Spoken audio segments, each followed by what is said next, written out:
বিসমিল্লাহির রহমানির রহিম। প্রিয় শিক্ষার্থীবৃন্দ, আসসালামু আলাইকুম। আমি প্রফেসর মোহাম্মদ সিরাজুল ইসলাম, প্রাণিবিদ্যা বিভাগ, জয়পুরহাট সরকারি কলেজ, জয়পুরহাট। আজ আমি তোমাদের অনার্স চতুর্থ বর্ষের কীটতত্ত্ব বিষয়ের উপর আমি ক্লাস নেব। এর কোর্স কোড 243111, তোমরা সবাই জানো। এর আগেও তোমাদের আমি কৃষি কীটতত্ত্বের উপরে ক্লাস নিয়েছি। যেহেতু এই চ্যাপ্টারটা একটু বড়, যে কারণেই একে আমি দুটি ভাগে বিভক্ত করেছি। আজকে আমি কৃষি কীটতত্ত্ব তোমাদের শেষ করে দেব। এটি আমার এই কীটতত্ত্ব বিষয়ের উপরে 13 নম্বর লেকচার। এইভাবেই ধীরে ধীরে তোমাদের এই কোর্সটা শেষ হয়ে যাবে, আর মেডিকেল এন্টোমোলজি পড়ালেই তোমাদের কোর্সটা হয়তো শেষ হয়ে যাবে। চলো যাই, কৃষি কীটতত্ত্বে আমাদের যেটা বাদ ছিল, সেই বাদ অংশটুকু থেকে আমরা আবার পড়ব।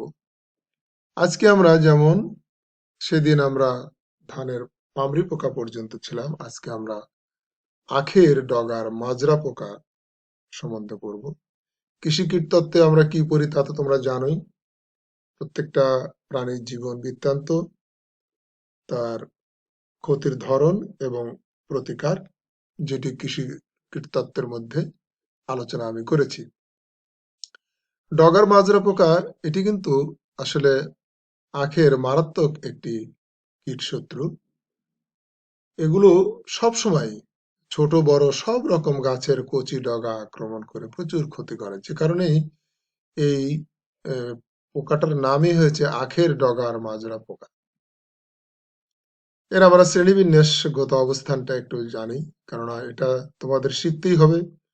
আমরা যেটাই পড়ি না কেন, যে কোনো প্রাণী পড়ি না কেন, যে প্রাণীবিদ্যার মানে স্টুডেন্ট হিসেবে তোমাদের প্রত্যেকটা প্রাণীরই কিন্তু তোমার এই শ্রেণীবিন্যাসগত অবস্থান জানা দরকার। সেক্ষেত্রে এটিতে তোমরা জানোই আর্থ্রোপোডা পর্বের প্রাণী এটি। Class Insecta, order Lepidoptera, phylum Pyralidae, genus Scirpophaga, species Scirpophaga excertalis. এ হলো তার শ্রেণীবিন্যাসগত অবস্থান, এটি আমাদের জানা দরকার। তারপরে আমরা দেখি এই যে প্রাণীটি যে আমরা পড়ব, যে আখের ডগার মাজরা পোকা স্কিরপোফ্যাগা, তার কিছু বাহ্যিক বৈশিষ্ট্য আমাদের জানা দরকার। তোমরা ছবির সাথে বৈশিষ্ট্যগুলো একটু মিলিয়ে নাও। যে পূর্ণবয়স্ক মথ দেখতে রূপালী সাদা, ছবি দেখেই তোমরা কিন্তু ম্যাক্সিমাম পড়াটা পড়ে ফেলবে, হালকা একটু মুখস্থ লাগবে, আর ছবি দেখে ম্যাক্সিমাম হবে। স্ত্রী ও পুরুষ উভয়ের সামনের ডানায় একটু করে কালো দাগ থাকে। স্ত্রী মথের পিছনে দেখো, একটু খেয়াল করো, স্ত্রী মথের পিছনে একগুচ্ছ গাঢ় লাল, কমলা বা বাদামি লোম থাকে। ছবিতে তোমরা একটু খেয়াল করো। আর ডানা ছড়ানো অবস্থায়, যেহেতু ডানা ছড়ানো নাই, ডানা ছড়ানো অবস্থায় একটি পুরুষ মথ 27 মিলিমিটার এবং স্ত্রী মথ 33 মিলিমিটার লম্বা হয়। এর জীবনচক্রটা আমরা একটু জানবো। জীবনচক্রের যদি যাই, যেহেতু এরা মথ, অবশ্যই এরা নিশাচর প্রাণী। যে দিনের শীতল সময় এরা বের হয়, বেলা বাড়ার সাথে সাথে এরা অলস হয়ে পড়ে। পিপা থেকে বের হওয়ার 2 ঘন্টা পরেই এরা যৌন মিলনে সক্ষম হয়, এবং বেশিরভাগ সময় কিন্তু এরা, যেহেতু নিশাচর, রাত্রিতেই কিন্তু এরা বেশিরভাগ সময় মিলিত হয়। এদের মিলনটা কিন্তু প্রায় 30 মিনিট থেকে 5 ঘন্টা 25 মিনিট পর্যন্ত স্থায়ী হতে পারে। স্ত্রী মথ ও পুরুষ মথ একবার মাত্র মিলিত হয়, তবে কোনো কোনো স্ত্রী মথ কিন্তু দুবারও মিলিত হতে পারে। এদের জীবনচক্র, তোমার যে বৈশিষ্ট্যগুলো দেখা যাবে, এদের জীবনচক্রেও কিন্তু যে ডিম, লার্ভা, পিউপা এবং পূর্ণাঙ্গ, এই 4টি দশা দেখা যায়। তাতে বোঝা যায় এদের যে জীবন চক্রটা কমপ্লিট, মানে মেটামরফোসিস কমপ্লিট। এখন আমরা যদি একটু দেখি যে মিলনের পরের দিন থেকেই স্ত্রী মথ ডিম পাড়ে। তোমরা যদি একটু ছবিটার দিকে একটু খেয়াল করো, যে এদের ডিমটার দিকে একটু খেয়াল করো, দিস ইজ এগ।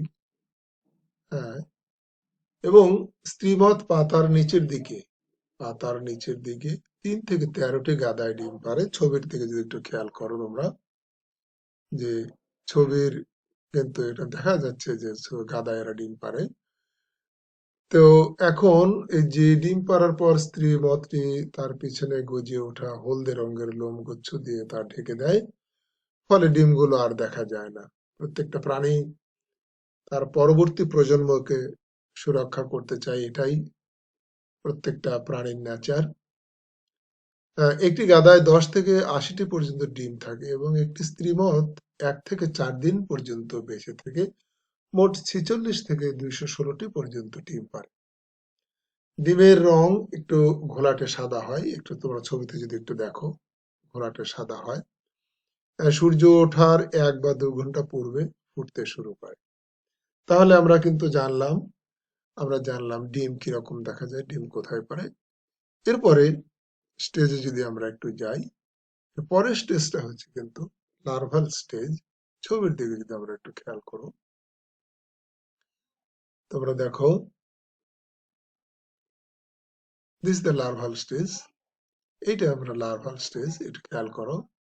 লার্ভাল স্টেজটা কি বলছে, যে লার্ভা দেখতে বাদামি বর্ণের হয়, তবে এদের মাথা কিন্তু কালো। একটু একটু খেয়াল করো তোমরা,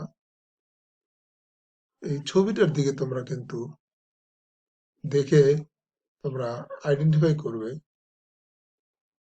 এই ছবিটা তোমাদের ম্যাক্সিমাম সময় তোমাদের এই ছবিটা তোমাদেরকে হেল্প করবে। শরীরে লম্বা লম্বা লোম থাকে, লার্ভা কচি পাতা খায়। এরপর যেহেতু এরা ডগার মাজরা পোকা, এরপর এরা গাছের ডগা খেতে আরম্ভ করে। লার্ভা অবস্থায় এদের 4টি ইনস্টার দেখা যায়। ইনস্টার কি জিনিস আমি কিন্তু তোমাদের বলেছি এর আগে। প্রথম, দ্বিতীয়, চতুর্থ লার্ভাগুলো নভেম্বর থেকে ফেব্রুয়ারি মাস পর্যন্ত বিরত জীবন যাপন করে, অর্থাৎ ডায়াপজ স্টেজ যেটাকে বলি। ডায়াপজ স্টেজ মানে যখন ওই ডগার ভিতরে এরা ইনঅ্যাক্টিভ স্টেজ, মানে এখানে কোনো কিছু করে না, নীরবে ওরা থেকে যায়। পরবর্তীতে যখন অনুকূল পরিবেশ আসে তখন সেখান থেকে বেরিয়ে যায়। এই স্টেজটাকে আমরা বলি ডায়াপজ স্টেজ। লার্ভা থেকে পিপা দশায় যাবার আগে এরা হলুদ বর্ণের হয়। লার্ভা অবস্থায় 15 থেকে 35 দিন থাকার পর এটা পিপায় পরিণত হয়। তাহলে কিন্তু আমরা লার্ভার বিবরণটা আমরা জানলাম। এখন আমরা পরবর্তীতে যদি একটু যাই, খেয়াল করি, আর একটি স্লাইড তোমরা দেখো, এটা পিপাল স্টেজ। এখানে তোমার পিপা যদি দেখতে চাও, একটু খেয়াল করো, যে পিপার রংটা একটু দেখো। This is the পিপা। তোমরা ইনঅ্যাক্টিভ স্টেজ আমরা বলি, known as a people stage. লার্ভার লালা দিয়ে তৈরি যে গুটির ভিতরে পিউপায় পরিণত হয়। পিউপা দেখতে একটু সিলিন্ডার আকৃতির এবং একটু হালকা হলুদ রঙের, ছবি কিন্তু তাই বলে, হলুদ রঙের। এবং পিউপা দশা কিন্তু 10 দিন স্থায়ী হয়। পিউপা অবস্থায় কিছুদিন থাকার পর পূর্ণাঙ্গ অবস্থায় পরিণত হয় এবং আলোর প্রতি এরা কিন্তু লাইট অ্যাট্রাক্টেড, এবং আলোর প্রতি এরা আকৃষ্ট হয়। এবং পূর্ণাঙ্গ মদ, একটু খেয়াল করো, পূর্ণাঙ্গ মদ তোমরা খেয়াল করে দিচ্ছি, পূর্ণাঙ্গ মদ। তাহলে পূর্ণাঙ্গ মদ দেখতে সাদা। আমরা প্রথমে দেখেছি সাধারণত স্ত্রী ও পুরুষ উভয়ের সামনে ডানায় কখনো একটি করে কালো ফোঁটা থাকে। এরা 2 থেকে 4 দিন বাঁচে। এদের জীবন চক্র কিন্তু 24 থেকে 78 দিন পর্যন্ত স্থায়ী হয় এদের জীবন চক্র। তাহলে আমরা একটি জেনে গেলাম। এরপরে এরা কি ধরনের ক্ষতি করে, একটু ক্ষতির বিষয়টা আমরা একটু জেনে নেই। ক্যাটারপিলার লার্ভাল অবস্থায় এরা বেশি ক্ষতি করে।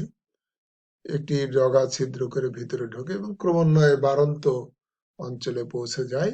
ছবি কিন্তু তাই বলছে।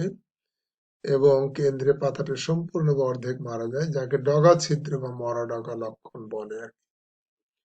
এবং মরা ডগার ফলে সবচেয়ে উপরের পর্বসন্ধি হতে শাখা প্রশাখা যে বের হয়, একটু খেয়াল করো, শাখা প্রশাখা বের হয়ে যায় এবং গাছ ঝাঁকড়া হয়ে যায়।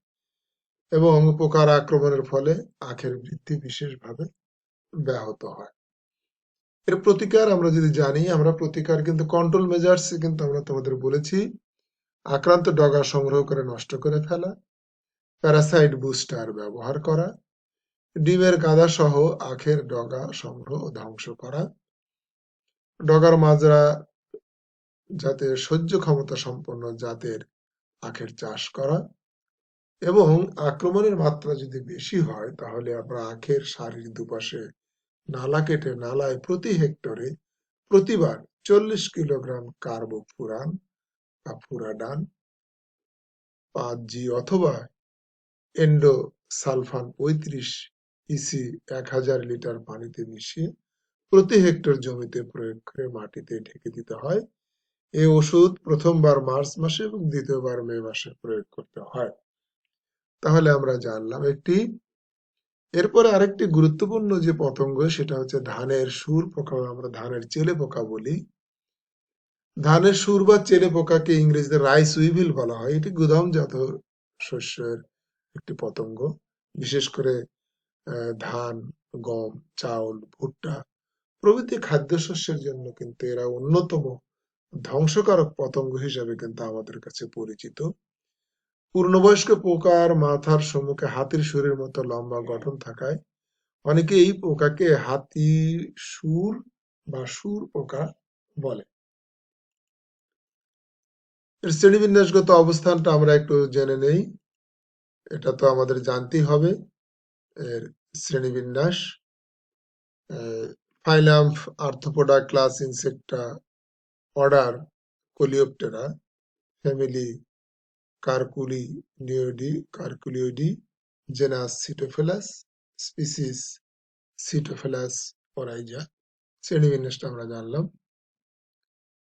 পোকাটা তোমরা একটু দেখো, যে পোকা তোমরা দেখেছো, খুব পরিচিত। পূর্ণাঙ্গ রাইস উইভিল প্রায় 3 মিলিমিটার লম্বা হয়। দেহের রং লাল বা কালচে, ছবি তাই বলে। বক্ষ গোলাকার, গর্ত খোঁড়ার জন্য উপযোগী,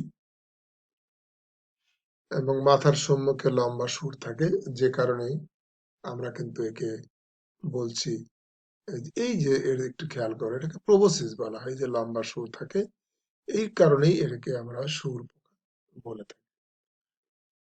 এরপরে পুরুষ ও স্ত্রী পোকা দেখতে প্রায় একই রকম হয়, তবে স্ত্রী পোকার সুর পুরুষ পোকার সুর অপেক্ষা একটু লম্বা ও সরু।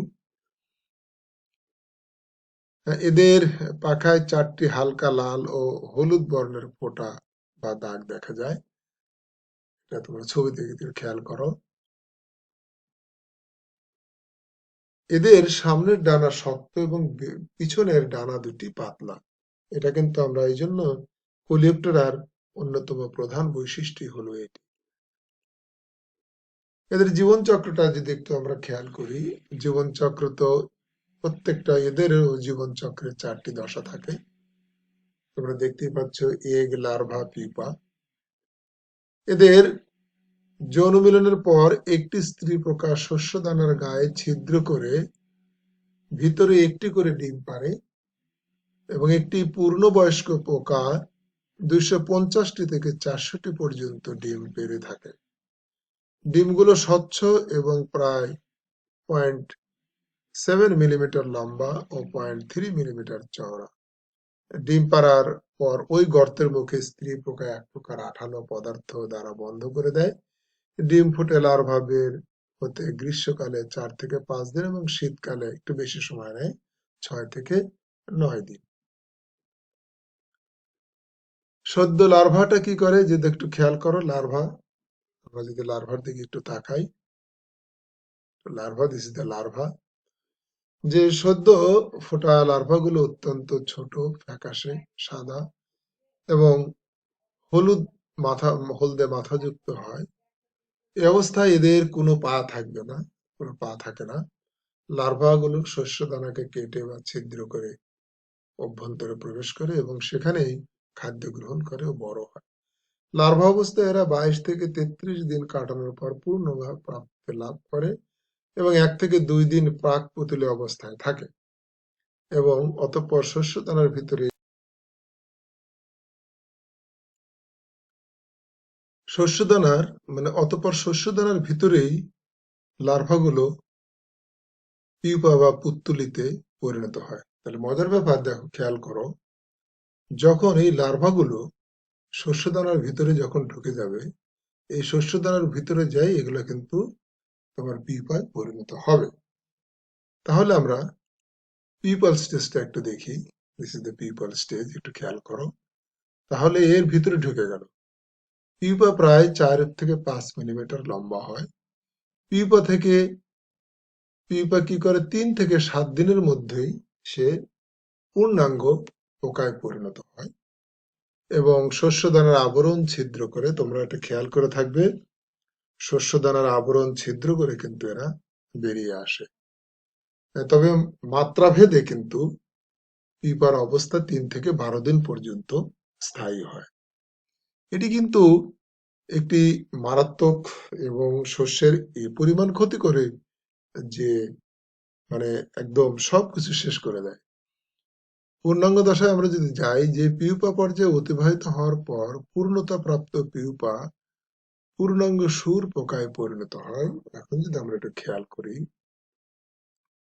তোমরা একটু লক্ষ্য করো, এইখান থেকে যখন সে এই অ্যাডাল্টে যখন পরিণত হয়, তখন দেখতে যায় এই যে পরিণত হয় এবং এটাই যে ভিতর থেকে পিউপেরিয়াম ছেড়ে বেরিয়ে আসে, পিউপা যার ভিতরে থাকে তাকে পিউপেরিয়াম বলে।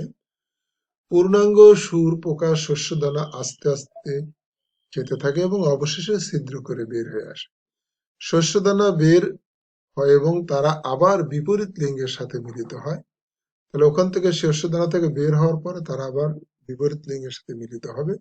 এইভাবে তারা আবার নতুন করে তাদের মধ্যে মিলন হবে এবং তারা আবার ডিম দিতে শুরু করবে। এইভাবে তাদের জীবনচক্রটা চলতে থাকে। বাংলাদেশের আবহাওয়া অনুযায়ী কিন্তু একটি পূর্ণাঙ্গ পোকা 1.5 মাস পর্যন্ত এরা বেঁচে থাকতে পারে। তাহলে আমরা এর জীবনচক্র যদি দেখি, এখন এর ক্ষতির ধরনটা, পোকাগুলো তোমরা দেখতে পাচ্ছ, চাউল, বিশেষ করে চাউলের মধ্যে কিন্তু পোকাগুলো এইভাবেই থাকে। তাহলে এরা আমাদের কিভাবে ক্ষতি করে, একটু ক্ষতির ধরনটা একটু আমরা জেনে নিই। এ পোকা তো বলছি যে এটা গুদামজাত শস্যের পোকা। ধান, চাউল, গম, যব প্রভৃতি শস্য খেয়ে কিন্তু এরা নষ্ট করে এবং পূর্ণবয়স্ক পোকা ও শুককীট, শুককীট বলতে আমরা এখানে বলবো লার্ভাল স্টেজকে শুককীট বলা হয় বাংলায়, উভয়ই কিন্তু এই শস্যকে খেয়ে মারাত্মক ক্ষতি করে আমাদের, আমরা সবাই এটি জানি। এবং আক্রমণের প্রথমে শুককীট পূর্ণাঙ্গ পোকা কর্তৃক তৈরি ছিদ্রের মধ্য দিয়ে ঢুকে বিশেষ করে চাউলের যে মূল অংশ, শাঁসটা খেয়ে যায়। যখন শ্বাসটা খেয়ে ফেলে তখন চাউলটা একদম হালকা হয়ে যায়, পানির মধ্যে সেটা ভেসে থাকে। এক পর্যায়ে শস্যের বাইরের খোলস ছাড়া আর ভিতরে কিছুই অবশিষ্ট থাকে না। আমরা যদি এর প্রতিকারটা একটু যদি জানি, এর একটা প্রতিরোধ ব্যবস্থা আছে। আমরা জানি অল্প পরিমাণ শস্য গুদামজাত করার জন্য শক্ত ধাতব পাত্র এবং বেশি পরিমাণ শস্যের জন্য সিমেন্ট নির্মিত পাকা গুদাম ঘর ব্যবহার করা। গুদামঘর পরিষ্কার ও আবর্জনা মুক্ত রাখা, এগুলো একটু মুখস্থ নির্ভর। আর গুদাম যাতে করার আগে শস্য দানাকে ভালোভাবে ঝেড়ে পরিষ্কার এবং আমরা 4 থেকে 5 বার তীব্র রোদে শুকানোর পর গুদামজাত করা হয়। গ্রামে আমরা যেহেতু গ্রামে দেখেছি, এটা আমরা দেখেছি। আর গুদামজাত করার আগে পাত্র ভালোভাবে ধুয়ে পরিষ্কার করে রোদে শুকানো ও কীটনাশক দিয়ে শোধন করা, এটা হচ্ছে তোমার প্রতিরোধ ব্যবস্থা। আর প্রতিকার ব্যবস্থা যদি বলি, আক্রান্ত বীজগুলো সঙ্গে সঙ্গে আলাদা করে ধ্বংস করা এবং পোকার আক্রমণ দেখা দিলে বিশেষ করে ম্যালাথিয়ন, ম্যালাথিয়ন 57 তরল, নক্স, ভ্যাপোনা তরল প্রভৃতি 4.5 লিটার পানিতে 85 গ্রাম ওষুধ মিশিয়ে প্রতি 1000 ঘনফুট জায়গায় স্প্রে করার ব্যবস্থা করা, এটি হলো একটি প্রতিকার ব্যবস্থা। ধূমায়িত গ্যাসের মাধ্যমে, আমরা ফিউমিগ্যান্ট জানি, ধূমায়িত গ্যাসের বড়ি ব্যবহারের আগে সঠিকভাবে নিয়ম জেনে ব্যবহার করা, অন্যথায় কিন্তু ব্যবহারকারীর ক্ষতি হতে পারে। আমরা যেটা বর্তমানে গ্যাস বড়ি যেটাকে বলি আর কি, পোকার আক্রমণ বেশি হলে বিশেষ করে ফসটক্সিন, সেলবাস, মিথাইল ব্রোমাইড এগুলোর যে কোনো একটি কিন্তু ধূমায়িত বিষের বড়ি প্রতি 1.5 কুইন্টাল শস্যের জন্য ব্যবহার করা যায়। তাহলে আমরা এটি জানলাম। আরেকটি বিটল আছে, এটাকে ডালের বিটল বলা হয়। আমরা জানি ডালের শুঁড়ি পোকা ডাল শস্যের প্রধান অনিষ্টকারী পোকা। চীন দেশে 1758 সালে সর্বপ্রথম এটি শনাক্ত করা হয়। আমরা এর ক্লাসিফিকেশনটা একটু জেনে নিব। যেহেতু ক্লাসিফিকেশন আমাদের জানতেই হবে, আমরা ইনসেক্টা পর্যন্ত আগেরটার মতো কোলেপ্টোরা পর্যন্ত সেম, আর্থোপটেরা, আর্থ্রোপোডা, ইনসেক্টা এবং কোলিওপ্টেরা এটুকু পর্যন্ত সেম। ফ্যামিলি এসে বুরুচিডি, জেনাস ক্যালোসোব্রোকাস, আমাদের ছেলেমেয়েরা উচ্চারণ করতে পারে না, ভেবে পড়তে চায় না, ক্যালোসোব্রোকাস। আর স্পিসিস হচ্ছে ক্যালোসোব্রোকাস সাইনেনসিস। তাহলে এর শ্রেণীবিন্যাসটা আমরা জানলাম, ডালের বিটলের শ্রেণীবিন্যাস। তোমরা একটু খেয়াল করবে, আমরা এটি দেখি, এটা হচ্ছে ক্যালোসোব্রোকাস সাইনেনসিস এর বৈজ্ঞানিক নাম। পূর্ণবয়স্ক ডালের শুঁড়ি পোকা দেখতে অনেকটা চকলেট রঙের মতো, ছবি কিন্তু তোমরা একটু খেয়াল করো। সবসময় তোমরা খেয়াল করবে ছবি দেখে একটু ডিসক্রাইব করা, ম্যাক্সিমাম কিছু মানে ছবি দেখে ডিসক্রাইব করার চেষ্টা করবে তোমরা। এরা আকারে 3 থেকে 4 সেন্টিমিটার পর্যন্ত লম্বা হয়। সামনের ডানা ইলাইট্রা গঠন করে, এটি কোলিওপ্টেরা অর্ডারের অন্যতম প্রধান বৈশিষ্ট্য ইলাইট্রা। তবে সমস্ত যে শরীরটা, সমস্ত শরীরটা কিন্তু ঢাকা থাকে না, এটা খেয়াল করো। মুখ উপাঙ্গ চর্বণ মানে chewing type of mouth parts. মস্তক অধোমুখী, দেহ সামনের দিকে কিছুটা সরু। একটি স্ত্রী পোকা কিন্তু ডাল শস্যের উপর, মাঠে অথবা গোলাজাত যে কোনো অবস্থায় কিন্তু এরা ডিম দিতে পারে।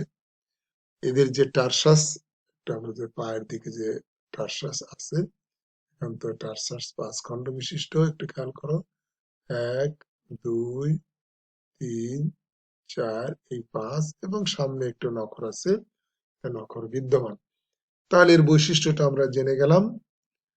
আমরা এর জীবন চক্র একটু জানবো। জীবন চক্র তো আমাদের জানতেই হবে।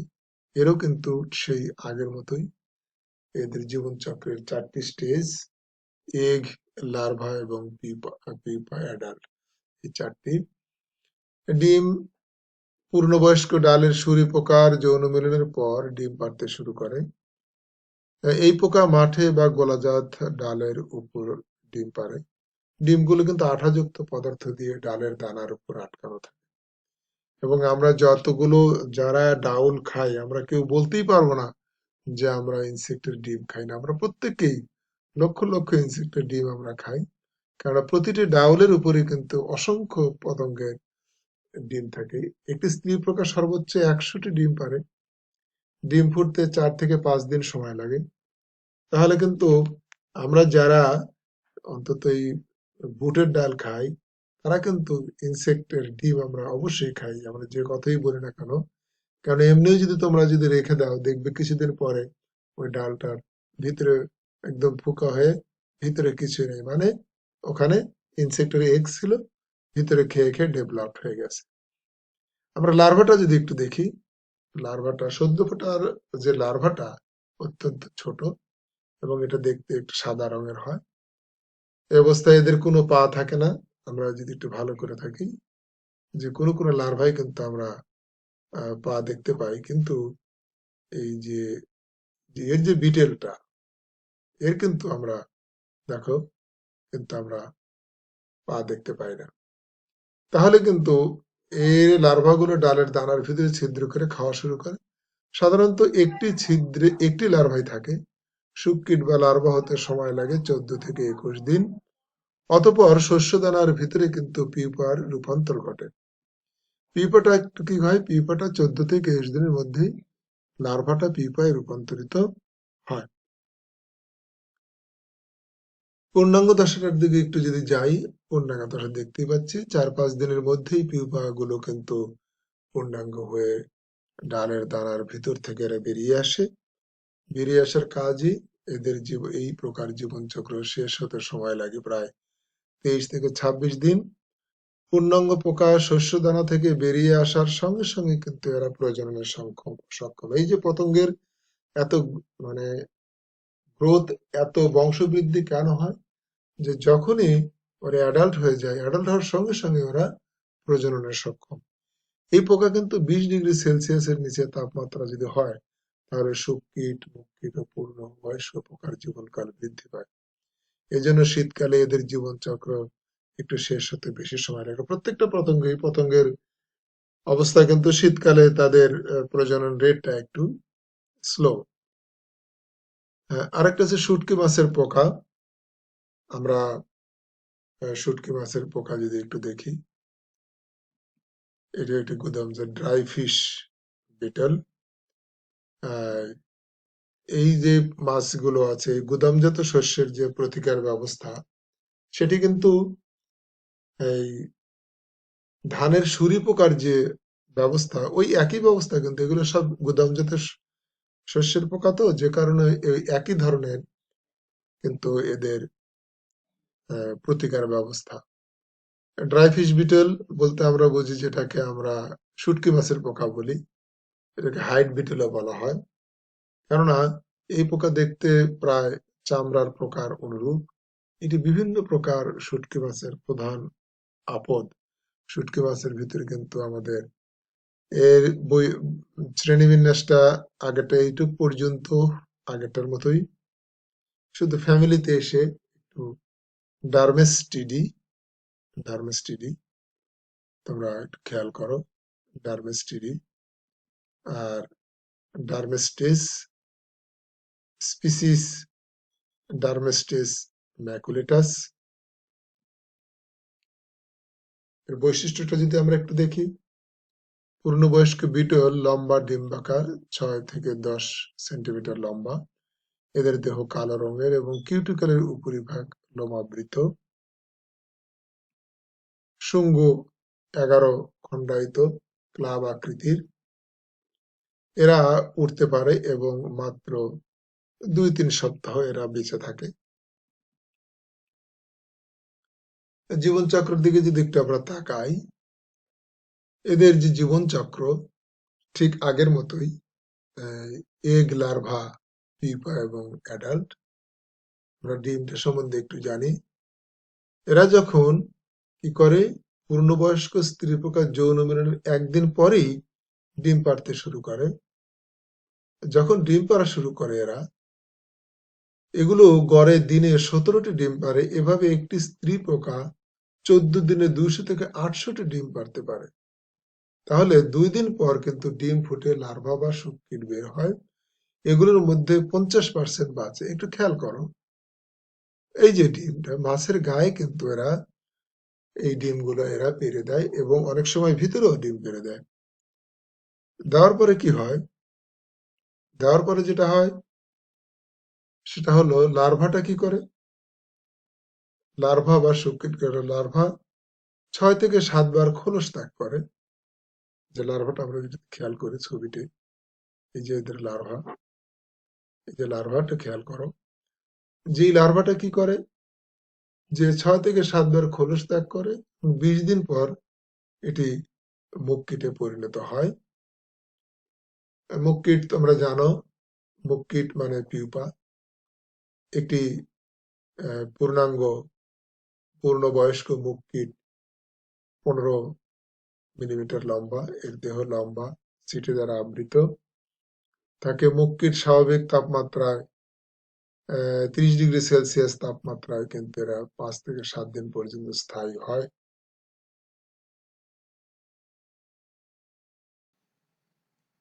খেয়াল করো তোমরা একটু, যে পূর্ণাঙ্গ বিটেল যেটা, এই মুক্কীটটা, দ্যাট ইজ এই পিউপাটা তোমার 5 থেকে 7 দিন স্থায়ী হয়।